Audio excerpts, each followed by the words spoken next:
দ্বিতীয় রাকাতে বৈঠক আছে, হ্যাঁ 4 রাকাত নামাজের দ্বিতীয় রাকাতে, ঠিক আছে 4 রাকাত বা 3 রাকাতের নামাজের দ্বিতীয় বৈঠক আছে। অনেক সময় এরকম হয় যে ইমাম সাহেব তিনি আত্মাহিত পড়ছেন, কিন্তু তার আত্মাহিতটা একটু আস্তে আস্তে হচ্ছে আর আপনার আত্মাহিতটা একটু জোরে জোরে হচ্ছে। আপনারটা চলতেছে 4G তে আর ওনারটা চলতেছে 2G তে, বুঝতে পেরেছি? তাহলে ইমাম সাহেব যখন আস্তে আস্তে পড়েন তো আপনারটা তো তাড়াহুড়া করে হয়ে গেছে, তারপরে আপনি কি করবেন? মূলত নিয়ম হচ্ছে দ্বিতীয় বৈঠকে শুধুমাত্র আত্তাহিয়াতু পড়া। এখন আত্তাহিয়াতুর সাথে যদি আপনি দুরূদ পড়ে ফেলেন অসুবিধা নাই, আপনার নামাজ হয়ে যাবে, কোনো সমস্যা নেই। বরং একটি রিওয়ায়াত এমনও আছে যে দ্বিতীয় বৈঠকে আত্তাহিয়াতুর পরে দুরূদ পড়েছেন। হানাফি মাযহাব মতে দ্বিতীয় বৈঠকে আত্তাহিয়াতুর পরে দুরূদ পড়লে যদি কেউ পড়ে তাহলে তাকে কি সাহু সিজদা দিতে হবে। শেখ বিন বাজ রাহিমাহুল্লাহ সহ অনেক আলেমের বক্তব্য হচ্ছে যদি কেউ দ্বিতীয় বৈঠকে আত্তাহিয়াতুর পরে দুরূদ পড়ে অসুবিধা নাই, তার সাহু সিজদা লাগবে না। প্রথম তাশাহুদে কেউ দুরূদ ইব্রাহিমি পড়লো, তারপরে দোয়ায়ে মাসুরা পড়ে নিল, হ্যাঁ কোনো গুনাহ করে দিয়েছে? না, কোনো গুনাহ করে দেয়নি। বরং তাশাহুদের পরে দুরূদ পড়া, অনেক ওলামারাই বলেছেন যে দুরূদ পড়বে, দুরূদ পড়বে। শেখ বিন বাজ রাহিমাহুল্লাহর মতেই ঠিক যে প্রথম তাশাহুদে আল্লাহুম্মা সাল্লি আলা বারিক আলা মুহাম্মদ পড়েন। ঠিক, যদিও অধিকাংশরা বলছেন যে শুধু আত্তাহিয়াত পর্যন্ত পড়বে, কিন্তু যদি পড়ে নেই অনিচ্ছাকৃত কোনো দোষ করেনি, সুতরাং সাহু সিজদার কোনো প্রয়োজন নেই। জি।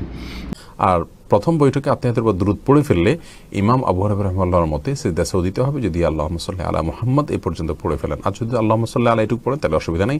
তবে অন্যান্য উলামা ইকরাম অনেকেই এই অবস্থাতে সিজদা সাহু দেওয়া লাগবে না বলেছেন।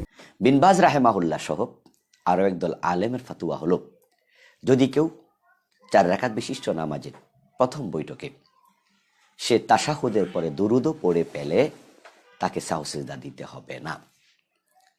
বরং ওলামাদের কেউ কেউ তাশাহুদের পরে দুরূদ পড়াকে মুস্তাহাব বলেছেন। যদি ওলামায়ে আহনাফ এ বিষয়ে অনেক শক্ত, তারা বলেন যে দুরূদ পড়লে প্রথম বৈঠকে তাশাহুদের পরে তাকে সাহু সিজদা দিতে হবে। শেখ, সালাতে প্রথম বৈঠকে দুরূদ ইব্রাহিম পড়লে কি সাহু সিজদা দিতে হবে? না, এটা একটা ভুল কথা, ভুল প্রচলন। আমাদের অনেক আলেম, ইমাম, হুজুর, মুফতি সাহেবরা বলে থাকেন। এইরকম ভাবে আপনি যখন সালাতের মধ্যে দ্বিতীয় বা তৃতীয় রাকাতে আপনার আত্তাহিয়ার পরে অতিরিক্ত দুরূদ পড়ে ফেলছেন, এটা ওই সময়ের জন্য শেষ, কিন্তু সবসময় এটাকে নিয়ম বানিয়ে ফেলবেন না, নিয়ম বানিয়ে ফেলবেন না। আর এটার জন্য ইনশাআল্লাহ সিজদা দেওয়া লাগবে না, এটা হচ্ছে বিশুদ্ধ মত। তবে ওলামাই মুহাক্কিকিন অনেকেই বলেছেন এবং সেটা আসলে শুদ্ধ, কারণ দেখা যায় যে রাসূল সাল্লাল্লাহু আলাইহি সাল্লাম কখনো কখনো প্রথম তাশাহুদের পরেও দুরূদ পড়েছিলেন। ফলে দুরূদ, যদিও সেটা রেয়ারলি হয়েছে, এই দুরূদ পড়ার কারণে একটা এক্সাম্পল হয়ে গেল যে এটা পড়া যায়। ফলে কেউ যদি দুরূদটা পড়েন প্রথম তাশাহুদে তাহলে তাকে সাহু সিজদা করতে হবে না, কারণ রাসূল সাল্লাল্লাহু আলাইহি সাল্লাম যখন দুরূদ পড়েছিলেন তিনি সাহু সিজদা করেছেন, সে দলিলটা নেই।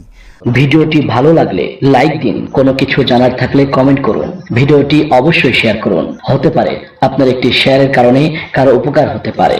ইসলামিক ভালো ভালো ভিডিও পেতে চ্যানেলটি সাবস্ক্রাইব করুন।